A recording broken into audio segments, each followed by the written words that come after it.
Hello mga kumare kong hilaw. This is your Mommy Mitch trying to vlog at the age of 24.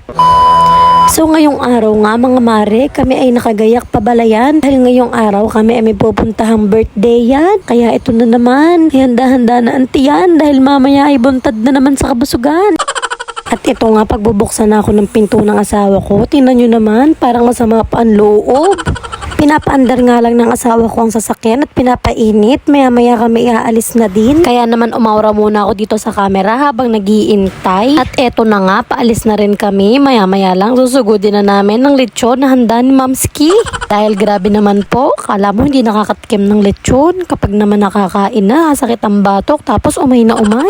At habang nandito nga kami sa sasakyan, pinadede ko muna ang anak ko. Dahil ang anak ko nga pala ay sa akin pa rin nakadede. Siya ay 1 taon at 7 months pa lamang. Dahil panigurado mamaya hindi ito makakatulog doon dahil mainit. Dahil nga ang handaan na ito ay pangtanghalian. Maya-maya nga lang, wala pang 30 minutes ay nakarating na kami dito sa balayan. At dumadaing na nga itong driver ko, nagutom na nga daw siya. Ay asawa ko pala. Ginawa naman driver ng person. Sa mga oras nga na yan, ipinauna ko muna siya at sinabi ko na manghiram muna siya ng payong dahil kay naman wala kaming kadaladalang payong. Yung init-init maglakad. Tapos ito pa yung bata ko, tulog pa kasi nga pinatulog ko sa biyahe. Maya-maya nga lang ay dumating na rin itong isang ito para sunduin kami at payungan para naman makakain na kami ng tanghalian dahil grabe naman ng first song. At habang pababa nga kami ng sasakyan, nagising na rin itong batutang ito. Kaya naman ayun, nadalian ako sa pagbubuhat sa kanya. Pagdating nga namin doon, nakikita nyo naman nakalafang agad ako ng balat ng lechon dahil grabe naman ang crispy ng lechon na to. Kaya craving satisfied na naman ng person.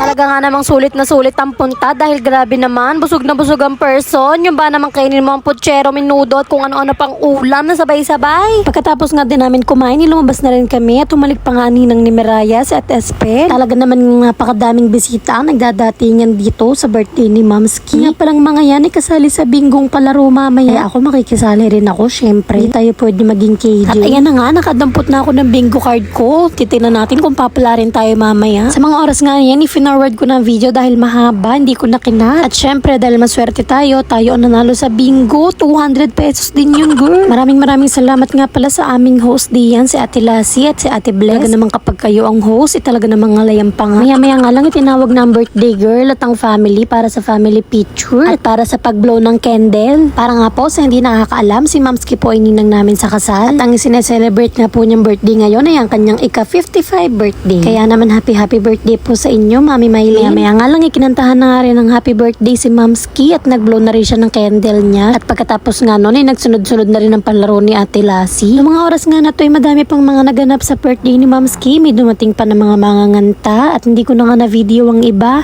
Dahil nga ako'y nasa sa kwarto na at nagpapadede sa anak ko, tutulog na ulit. Sa mga oras nga na yan, hindi na talaga ako nakapag-video dahil nga magpapatulog na ako ng anak ko. Kaya dito ko napuputulin ng video ko. Maraming salamat sa mga nanonood.